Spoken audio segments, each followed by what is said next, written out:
Hi, my name's Stacey Lauren. I'm the founder of Do the Thing, and I just had an amazing episode with Kim Sorrelle. Oh my gosh, she asked me the best questions and even got out my clown story. So I'm excited for you to check out the episode. Definitely check it out. Do the thing. Don't wait for opportunity. Create it. Check out Kim's episode.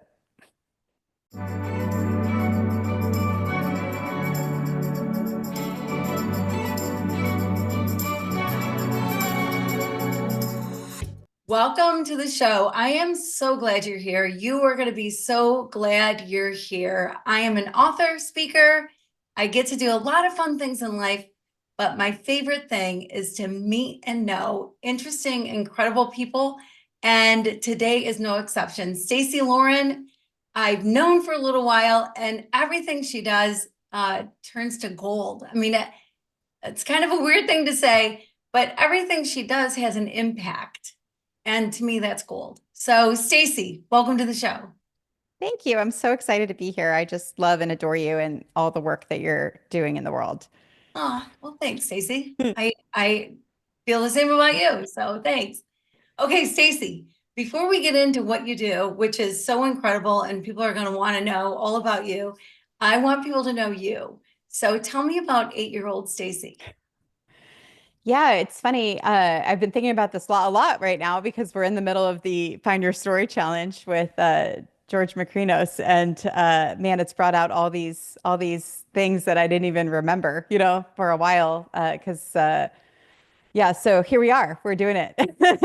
8-year-old me. Yeah, it was very shy, awkward. When I was younger, I had like I was like a year old. I had some like eye surgery on the muscles in my eyes, whereas if I was born like a year later, I think I would have been, or a year earlier, I think I would have been blind, but they had some like new surgery that helped my muscles get reconstructed, not to give too much detail, but what that did was it had me granted I could see, but I was very uncoordinated. So I wasn't good at like, and I'm still not good at like any sports or any of that stuff. And so it just kind of like led me to be this kid that was just like never like really like fitting in very well, and just sort of just like shy. And actually, people even asked my mom if I talked, that's how like shy I was. And then my parents got divorced the year before. So I think it was just like that was like a weird time. I don't even remember what I was even into. I think I played soccer for a little bit, like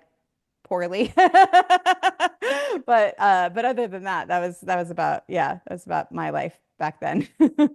Yeah, gosh, that is not easy. Oh, yeah, go ahead. I Yes, remember go Smurfs. ahead. Yes, I was Yeah. into Smurfs. Yeah, that was like, yes, all of a sudden it hit me. I'm like, I was really into Smurfs. I had this whole like Smurf collection that was like really cool. And then my mom got mad at me because she like helped me collect this whole thing. And then I had a cousin come over once that was deaf and they loved my Smurf collection and I just gave it to him as like a gift. And she was like annoyed because she's like, we've been building that together. And so, but I just felt like he needed it more than me. And so anyway, that was my 8-year-old self.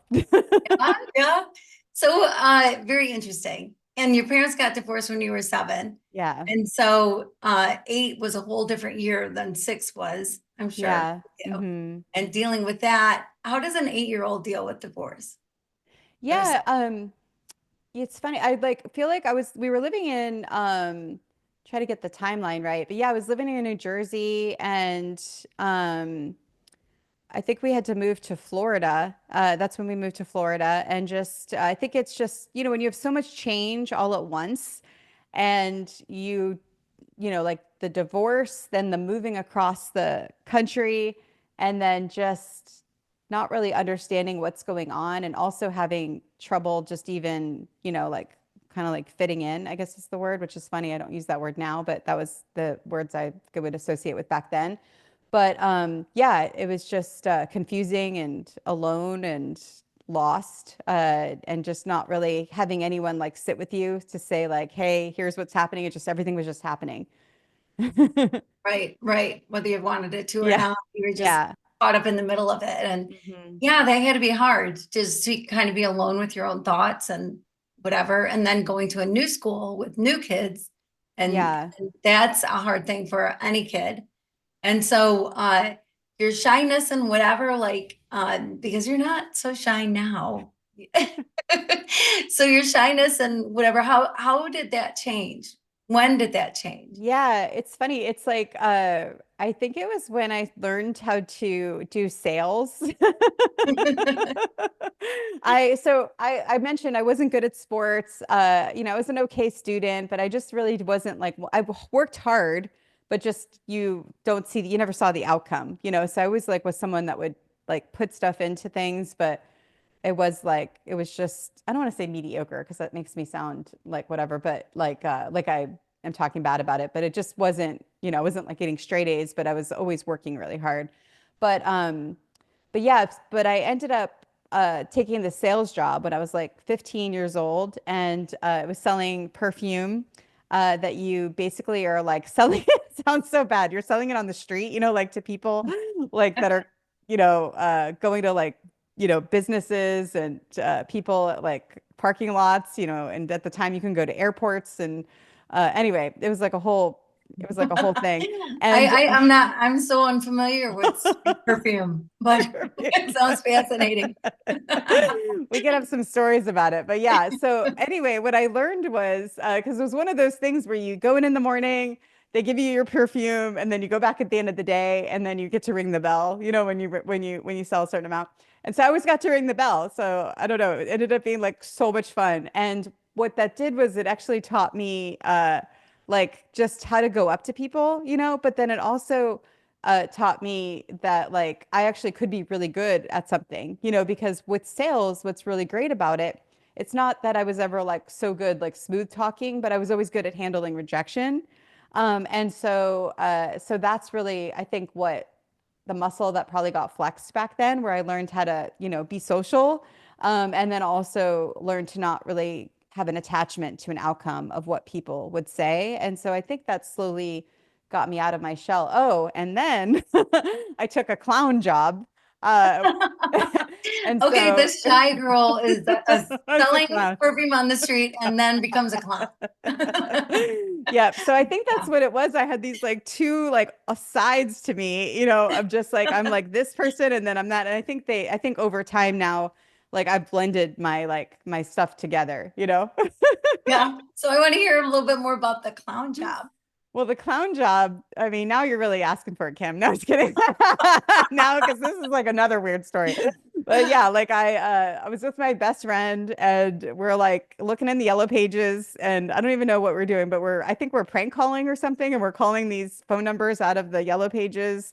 And I don't remember what we're even asking, but we're asking them just random questions. And I don't know what was going on. But remember, there's no tech back then. So what are you doing? You're playing outside or you're prank calling in the yellow pages? I'm not sure. But anyway, I ended up calling a clown company and she's like, wait, you sound great. Like, why don't you come in? It's like the most weirdest story. Like, come in and I'd love to meet with you and see if you'd be interested in being a clown. And I told her I was only 16, and she still was like wanting me to come in. I went there and she taught me everything about being a clown, making balloons, like the animal balloons. And then, oh my gosh, I got like a bunny, like that I could do like a bunny trick with. And then my sister was younger, like a lot younger than me, like 15 years younger than me. And so then I would like be a clown for like her parties. And it ended up just being just a really cool experience. And it also like taught me that like you can kind of be whatever you want to be. You have to like just get your mind, in that right place. And so I think that's what started to help me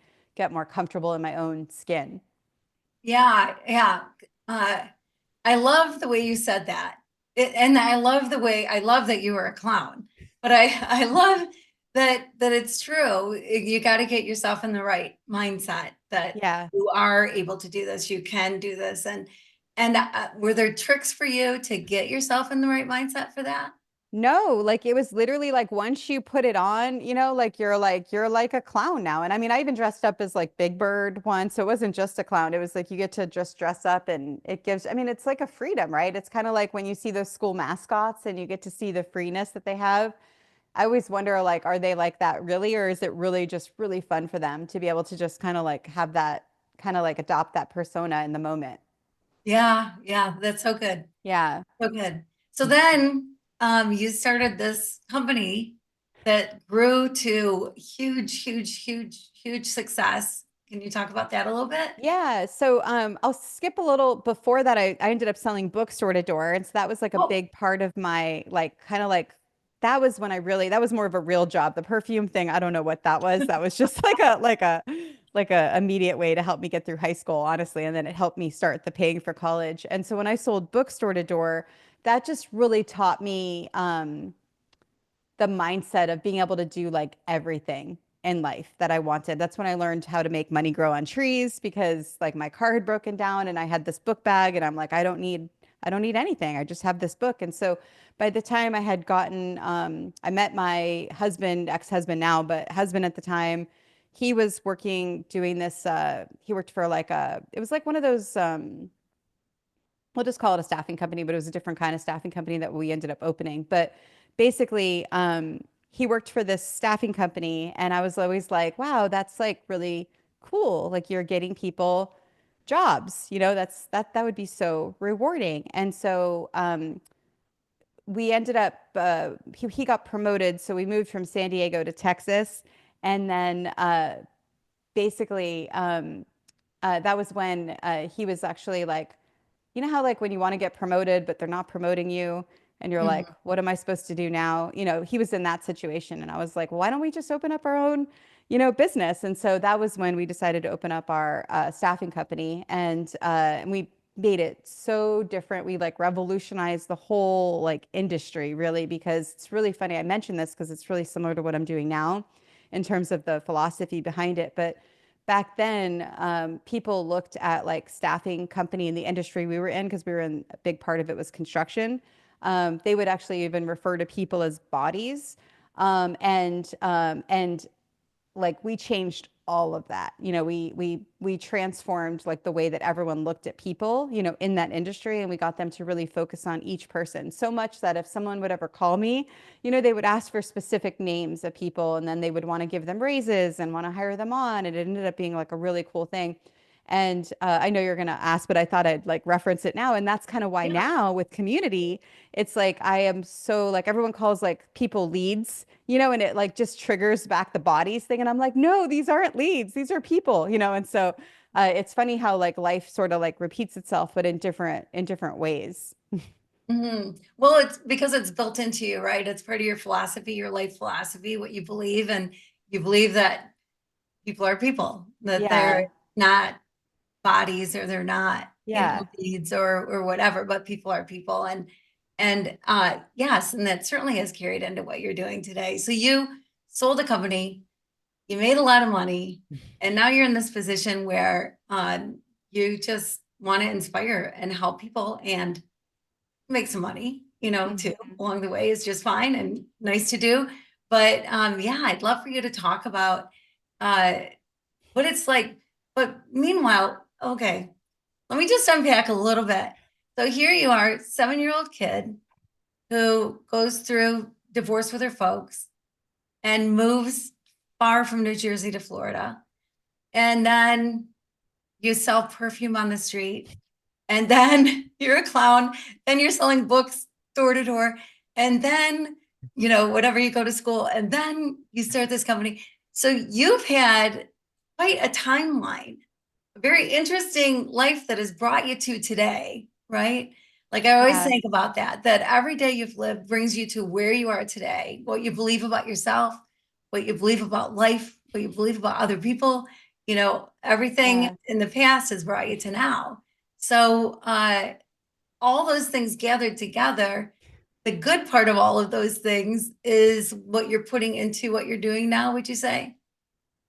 Totally. It's so cool how like and when you and hearing you reflect it back like that is really neat because what we're like hearing is like this ability to like kind of manage risk, right? Like where it's like, oh, like sure, I could sell perfume on the street. Sure, I could be a clown. And then when I did the book company, I learned like, like it actually kind of gave me the lesson of I never had to worry about money again because I know how to make money. Because once you know how to make money and it's like a repeatable process, there's a freedom there, right?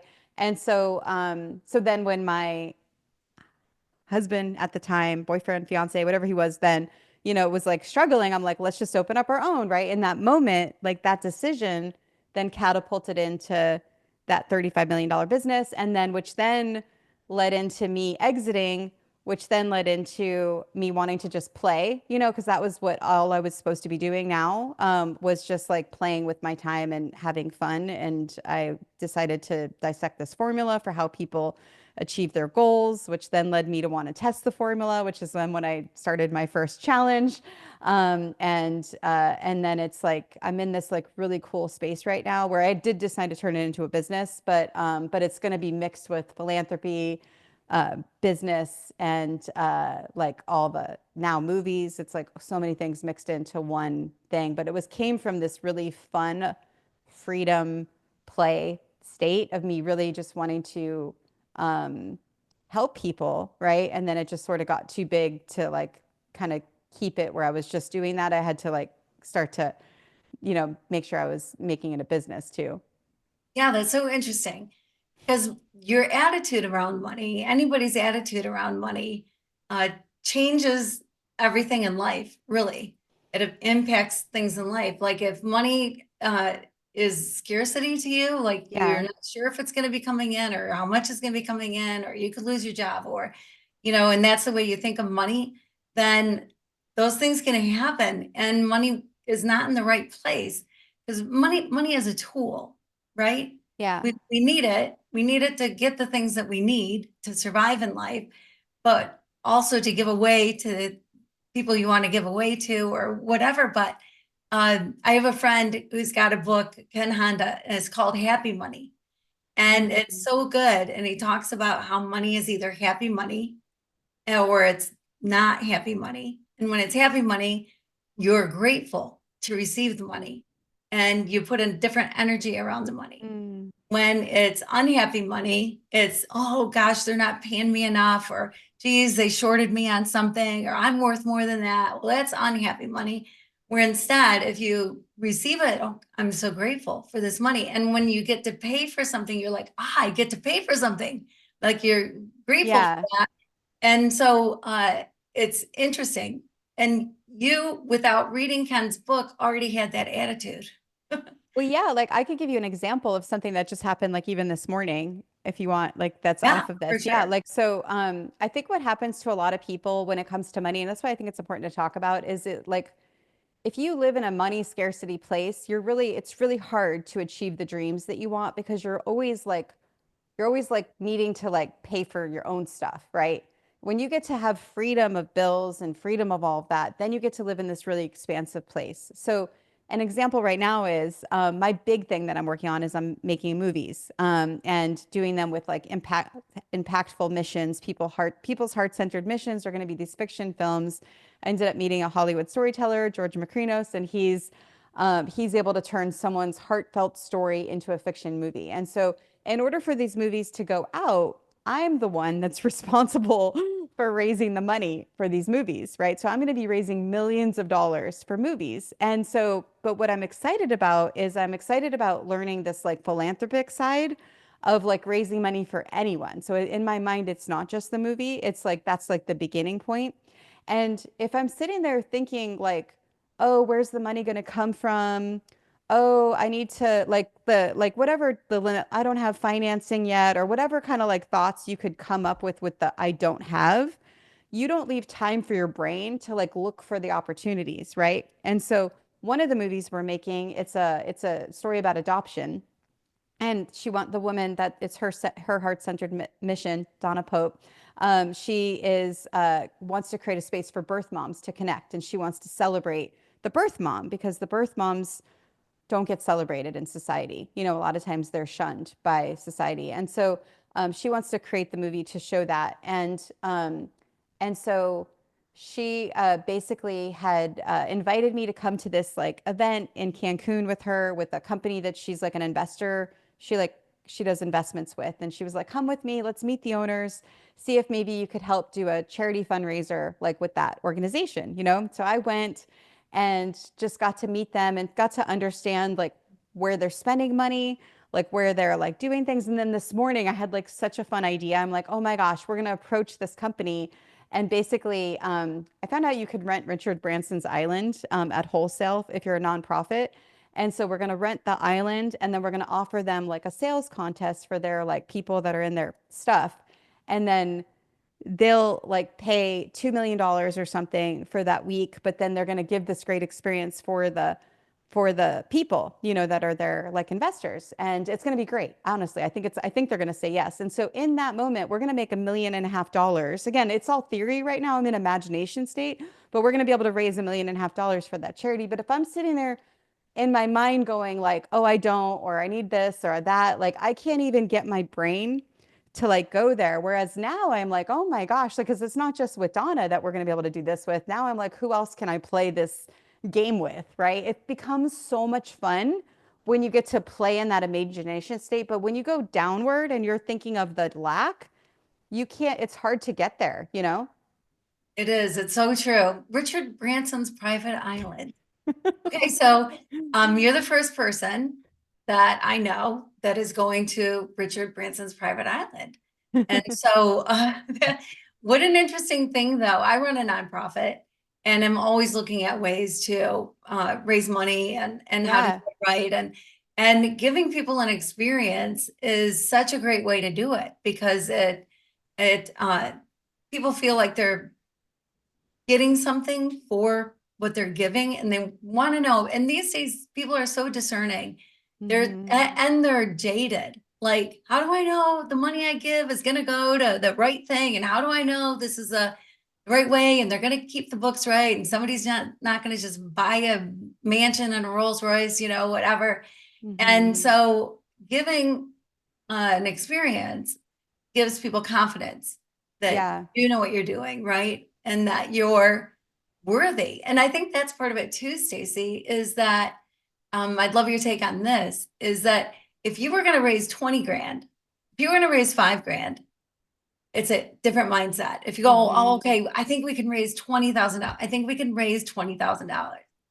Then you're going to cap it at $20,000. You're Yeah. not going to raise more than $20,000. But here you're going, we're going to raise millions. On this particular one, 1.5 million. So, how do you see that mindset being different? Yeah, I mean, it's so important, right? Because, well, number one, you kind of have to have both because, like, in the beginning, like when I first did the first event for the movie studio where I was raising money, it was like a quick pop up. I've done 2 hour cocktails before, parties before. Nick Gray has this book, 2 hour cocktail party, and it's like a really fun connection event that you do at your house. It's actually, I do something called my people party now, but it's a version of my people party, a 2 hour cocktail party. But, anyway, I decided to add a live auction to this party, and I actually didn't like have the items ahead of time. I had the people that came donate something, right? So like people donated like a lunch with me or like a oh, I got this amazing what is it? Like it was really cool, this wood kind of like refurbished beautiful silhouette, you know, that someone had gotten on their travels and they came and brought that. Anyway, it ended up becoming this really fun thing. And we raised $5,000 that night with that. And it was so it was just a quick pop-up event. And so there you can also have like it's good to have the big thoughts, but you have to also start with what is the quickest way to just start so that I could get in momentum so that I could start to even see the other stuff. Because if you don't start somewhere and fast, you're going to get like stuck, you know, in like waiting for the big thing. So I do love to have the big thinking, but I think it has to start from just like, okay, what's the way that I could just start like next week, you know? Right, right, right. And then Yeah, when you started, absolutely. yeah, then when you've done that, then you can actually almost see the next step, right? And then you get to see the next step. And you have to just be open to just being like waiting for that process, but waiting by doing. Yeah, right, right. Yeah, I agree with you. And I think there's when you first start raising money for some great cause, it can be a little intimidating. But for me, the mindset is I know that people need help. I know where the money's going.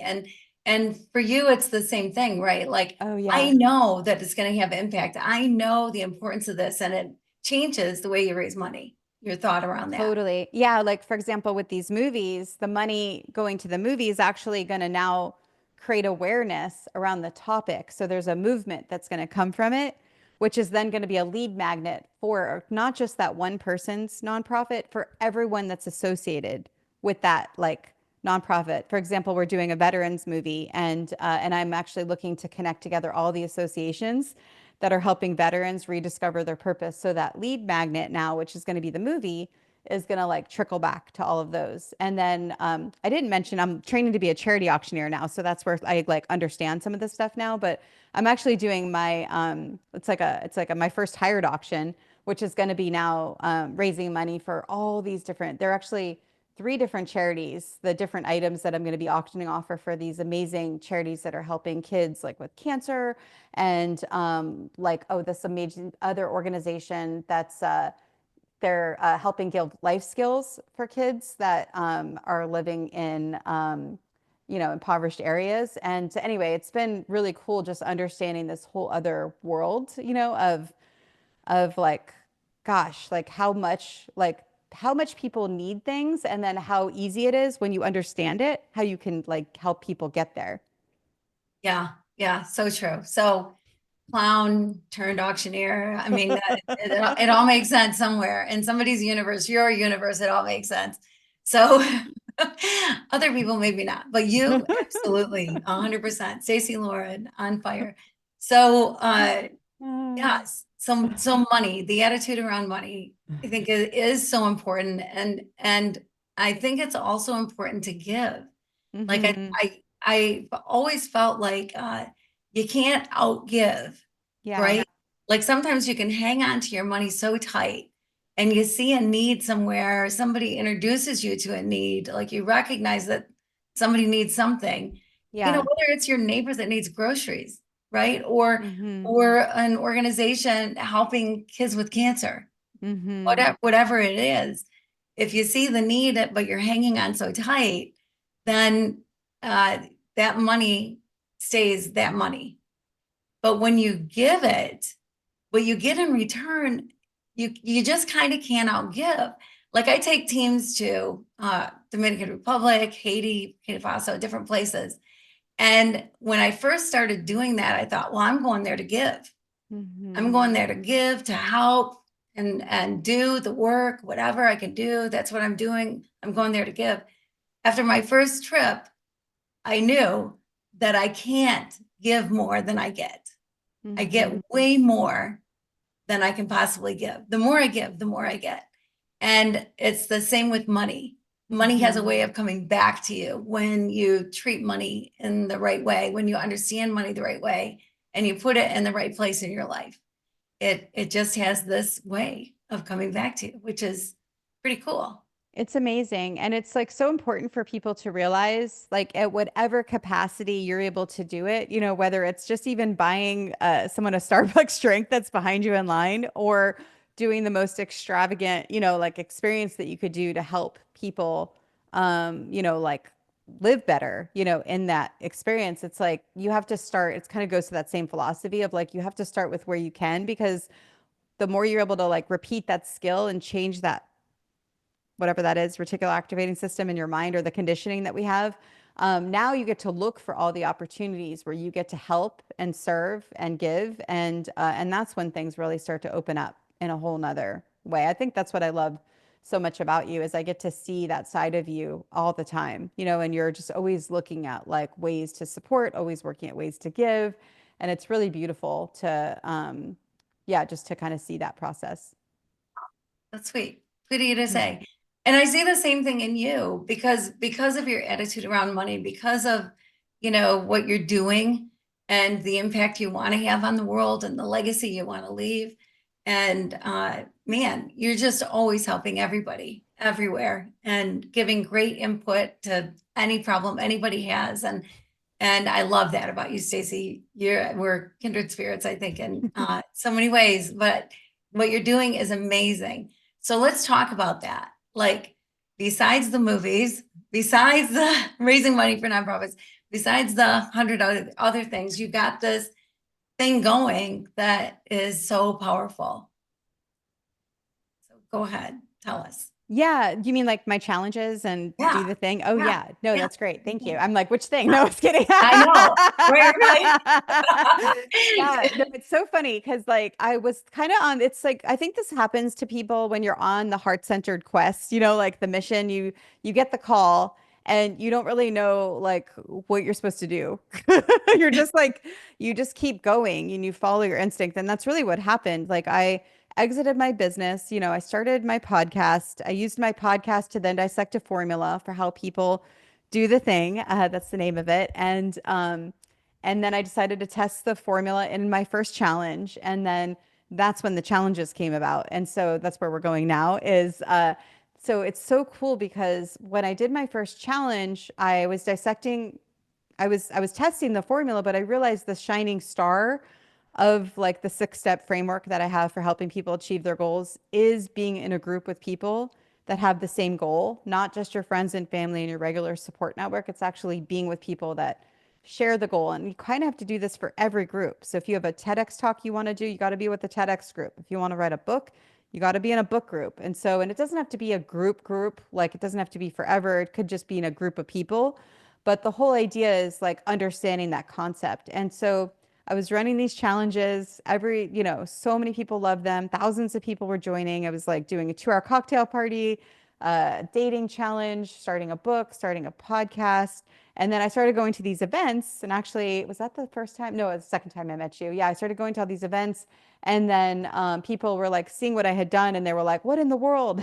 How did you do that? Right. So then I started teaching them how to like build audiences and things like that. And then it wasn't until like, I think like 3 weeks ago was when I realized they needed my specific framework, in order to really like help people at the highest level. And so now I actually, because Do the Thing Challenge has been the common thread that I've been doing over and over again. It has the same framework of my comfort circles, my formula. It's got a community playbook built inside of it. It really helps people take action in a really fun way. I use dares, and it really like I've spent like think about it from the staffing company to this. I've spent like 30 years really understanding human psychology, at the highest level and how to help people like get past their mental blocks. But now, because I'm doing it in a group through a challenge, it's at a whole nother level. And so that's what I'm doing now is not only do people love doing the Do the Thing challenges, I'm also training people to run them and I'm taking people, they're either using my plug and play challenges or they're creating their own, where I'm taking someone's like intellectual property that's in their head and then turning it into a challenge. So I was just realizing last night that it's really like an operating system for like human connection and goal achievement, is really what a Do the Thing challenge is. So now I'm like ready to have people take them to like schools and organizations and communities and really like find out like whoever has something they want people to do, it's like putting a Do the Thing challenge with it. And that's been really exciting. To understand now knowing like that's what I'm really doing. So that's what my focus is now. And then that was yesterday, I was realizing like, wow, this could actually be almost like when people ask you like what your TEDx talk is, maybe it would be like, oh, or what would, if you were going to write a TEDx talk, what would your TEDx talk be? Like, I think it'd be cool if people were like, oh, if you were going to do a Do the Thing challenge, what would your Do the Thing challenge be? Because it's a whole different kind of energy that happens with these challenges that is different and really unique to like whatever else is out there. Yeah, it is. It is. And it does build community Hmm. in a really special way because you're doing the thing while all these other people are doing it too, and you're seeing what other people are doing. And Hmm. and so you get connected to them when you understand them, right? When you meet them and understand and get to know, and you get to know them through these online challenges. And it is great. It's so connecting. And I think that's one of the things, people talk about that, about COVID and what it did to us with friendships and whatever and human connection, because over 50% of the people in the United States experience extreme loneliness, extreme loneliness. Hmm. So you have these groups that are inspiring people to do the thing, but whatever the thing is, like-minded people, they're all after the same goal. Let's get you there, right? And so you're connecting people through doing it. So it's not just doing the thing, but it's also making these great connections that are so Yeah. important. And it's really cool because I actually call it like-hearted people because if you think of like when you're with people that have the same goal, a lot of times we can have different beliefs, different cultures, all the things. And that's the other thing that I love about the challenges is like I feel like it's the secret to like solving a lot of the world's problems because like we're like for sometimes depending on what the goal is of the group, you can like get to know someone that you never would have met, in the real world, but in a challenge, you're actually having a reason to like see who they are, at the truest level. And it helps you get more understanding because we can't always be with people that are just like us, right? We want to be with other people so that we're able to like understand different cultures and like who people are. But a lot of times people have these like stereotypes up of who people are and they won't even try to get to know them. Whereas in a do the thing challenge, you actually have a reason to get to know them and it because they become like best friends because now all of a sudden you're getting to understand people from like humanity, like from a human level, which is so, so cool. It is. It is so cool. And I love that you said that sometimes people are afraid to meet people of a certain people group. And I did this whole year of figuring out the true meaning of love. And one of the things is labels. Like we tend to Yeah. put people in boxes, right? And we put Hmm. labels on them and so then they're them instead of they're Stacey and Kim. Hmm. And we're Stacey and Kim, we're not them. So there might be a club you belong to. That has a name.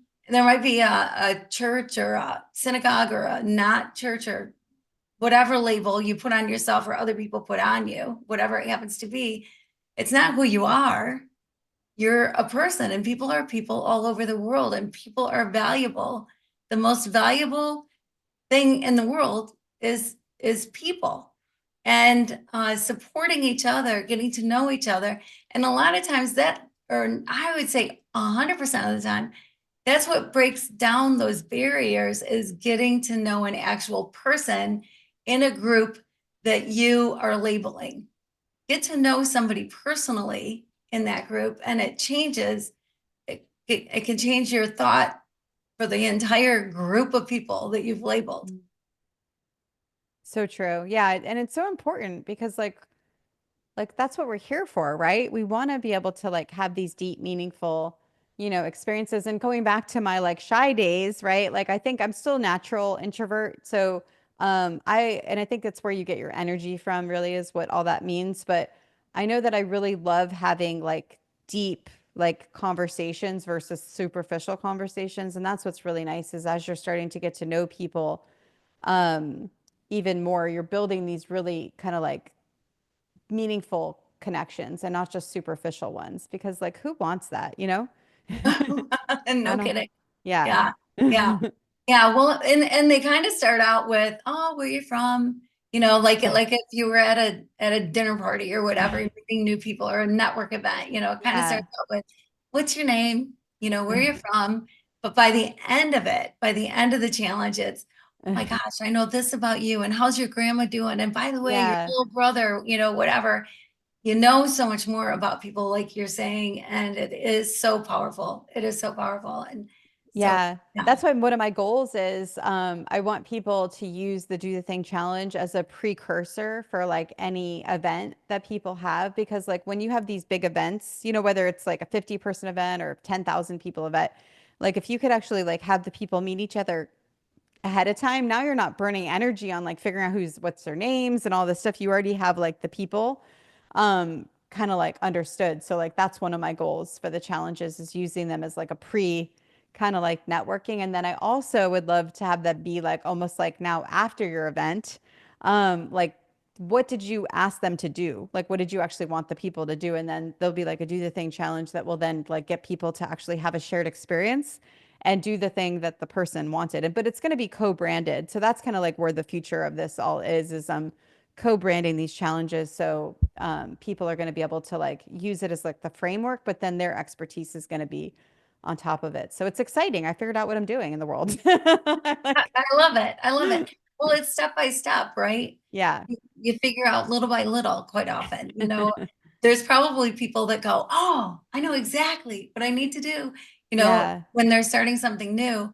And other people just walk with the vision of it. Yeah. So you know that you want it to have impact, you know that you want it to help people, you know the things that you want it to do. And then you're stepping through, well, how exactly do I get it to that point? Yeah. And I mean, just for like realness now, it's like it's exhausting. It's like not easy. I mean, I've wanted to give up more times than not, and then it's funny, I mentioned I won't give all the details, but I mentioned right before we got on, you really helped me out. I was having a really hard day, like I think like last week, and I was just exhausted. I'm just like, oh my gosh, do I really want to do this? Like, why am I doing this again?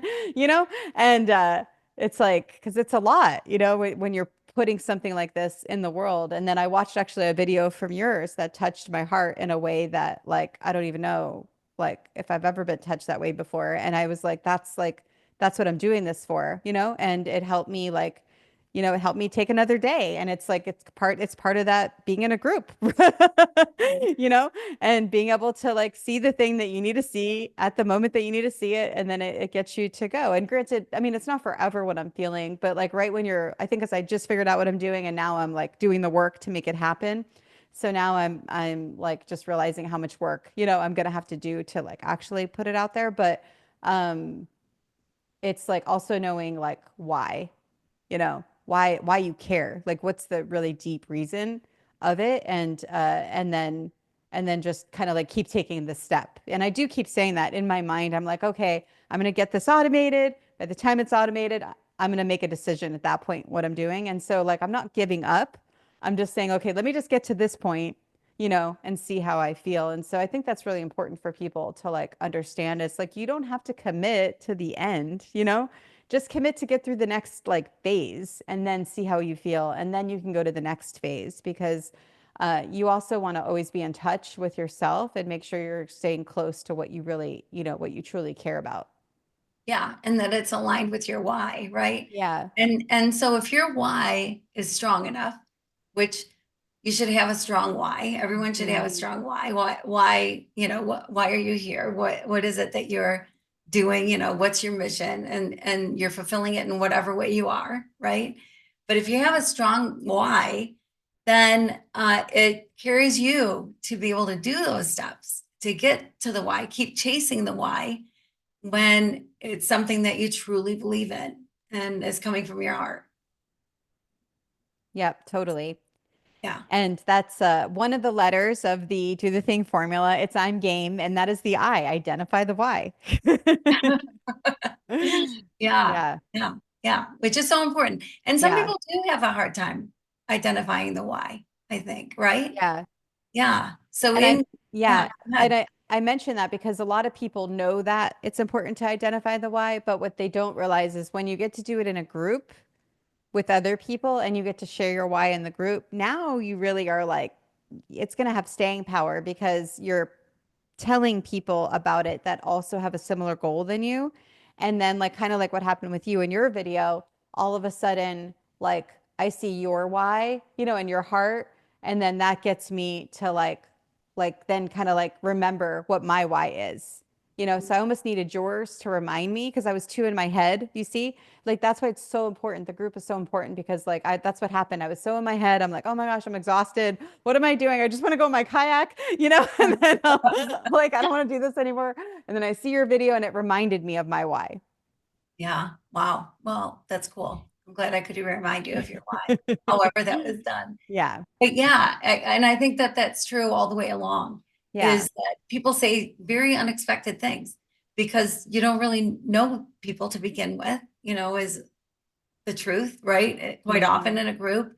Sometimes people do know each other.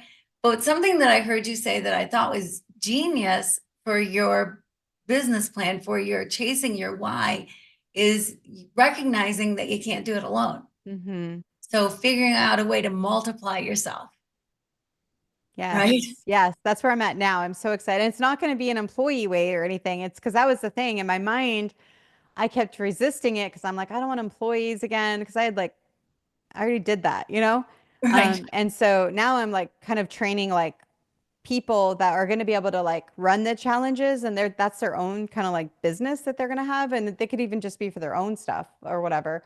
And then there's also going to be a way where I'm going to be able to refer them, the people that are coming to me to want the challenges. And so it's going to be like almost like they're like, or it is their own. I mean, it's kind of like me as an auctioneer. I have this arrangement right now with the person that trained me. I get to get my own auction. I get 100% of whatever that is, if I'm taking money or not. And then if he refers me an auction, then I give him a percentage of it. So it's kind of just like that arrangement, which to me it's just a great way to do it. So I'm really excited about that because now I will multiply myself. Now that's why it's more important than me forever or than ever to automate so that I could like make the training really clear because I don't have a certified person yet, so I'm like working on that process right now is certifying people to run these challenges so then I feel comfortable saying, okay, it's your turn, now run this challenge. And I can't wait. It's exciting. I mean, I love them. I could do like 7 at a time, because I mean, you've seen me. I can do 7 at a time.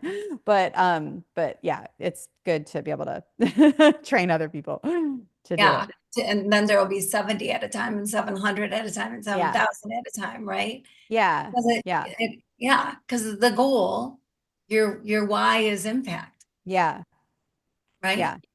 Impact and human connection, which I mean, I guess that's the same kind of thing. But yeah, it's really important for me for people to know that like uh it's more than the goal. It's like in order to achieve your goal, you have to be with other people, not be alone. But like it also helps just solve like you said, the loneliness epidemic, because sometimes we could want to retreat really easily. But when we know we have to be with a group, and I'll share one more thing on that because there's some groups that are like support groups, right? And that's like with that, like that's the lens. Okay, this is a support group. So the problem with that is there's a those are good. Like go in those groups, but there's a time when you kind of need more than support, right? You want to go to the next level. And so that's why I like creating groups with a goal, because when there's a goal there, now, like you're not so sucked into the whole like why this happened to me and all that. Now you get to go towards something. And so it really just changes the lens of how you get to like kind of live your life when you do it this way.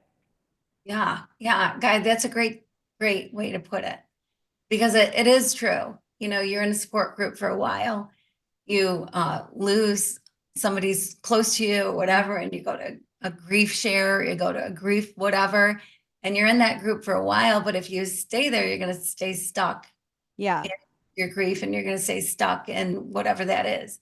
So if there's a next step, okay, so great, I got on top. I don't like saying that you get over it. You never get over it. Yeah. I like saying you get on top of it. Yeah. I So, love that. okay, great. I got on top of my grief. So now what? Now what's the next thing? That was your why. Yeah. While that was your why. And so now what's your why and where do you want to go? So that is such a great idea because it is true. Groups take you so far. And then there needs to be, what's the next step? What's the next, Yeah. right? Yeah, and like sometimes you outgrow something too, right? And you want to be able to like kind of like identify like, okay, now I'm ready for this one. I realized that recently I'm in a lot of groups right now, but I'm not in the group yet of like people that are like solving the world's problems, Like some of the groups I'm in are business, some are like podcasting, like different things, but it's not like, no, like I'm actually wanting to solve the world's problems, right? And so that's why I'm going to the Necker Island thing because I want to be with people that are like wanting that. Doesn't mean I'm going to lose touch with the other groups. Those are still my groups, but I'm ready now to go to the next, phase. And so that's the whole kind of like that's where I get driven by is like always just making sure I'm in the right group that's able to help me achieve my current goals. Yeah, that's so good. That's so good. Yeah, I'm in the same boat, Stacey. Like, Mm. to me, I want to change the world. I want to have a great impact on it. I want to start a movement. I want, an understanding of love and love connecting people and how different it is when you really understand what it is and the myths around it and whatever. There's so much to it, but yet it's so simple at the same time. But I want to Yeah. start a movement, and it's hard to know, well, how do you do that exactly? And I like getting in the room with people that are movement makers, right? That are Hmm. world changing movement makers. And that's a great way to do it. That's so smart.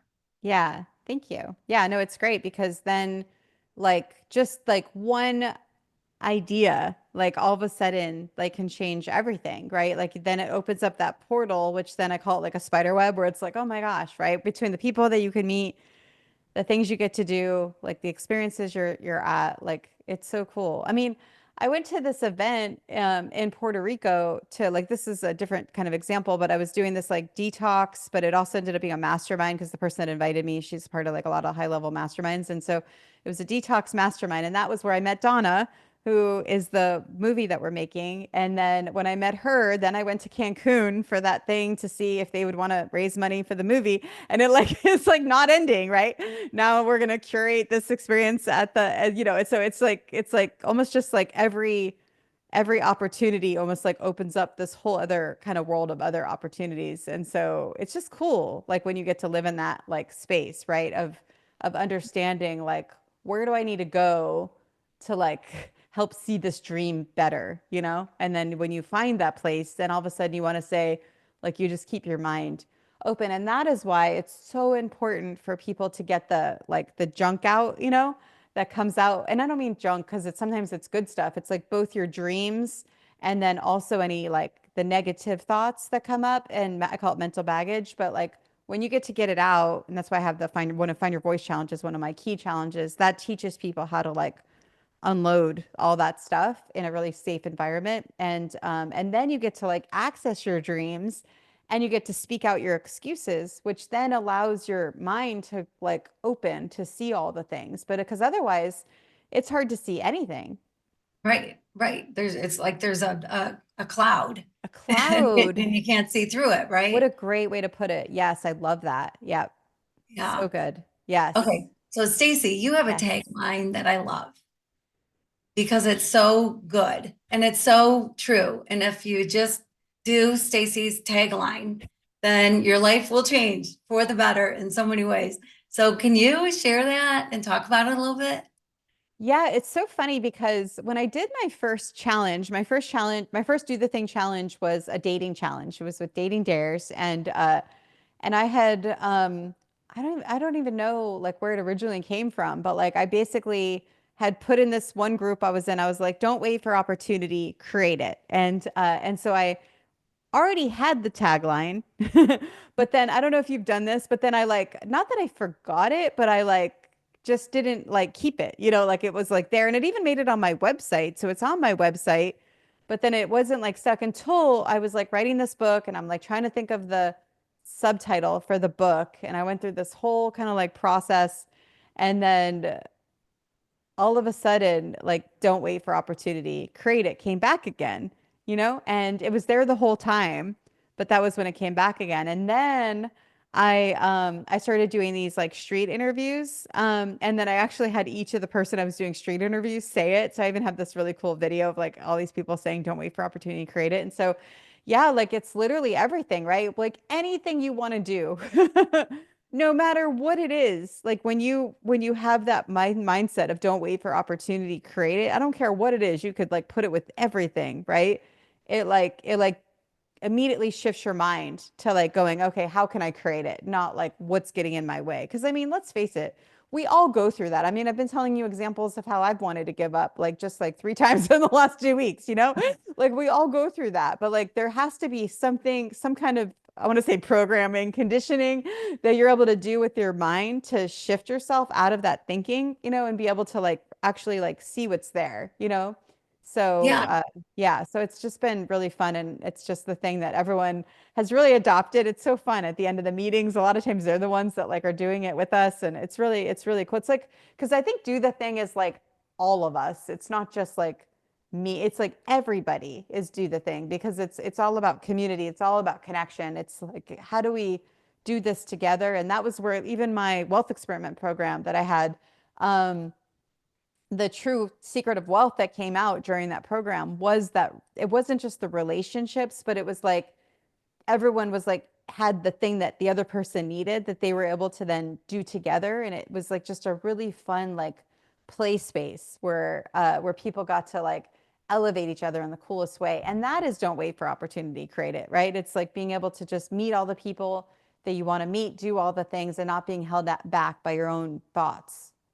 Yeah, well, and I think it's so interesting because when you come from that mindset that you need to create it, you just have to figure out how to create it, whatever it is that you're wanting to do, whatever it is that you Mhm. want, how do you create it?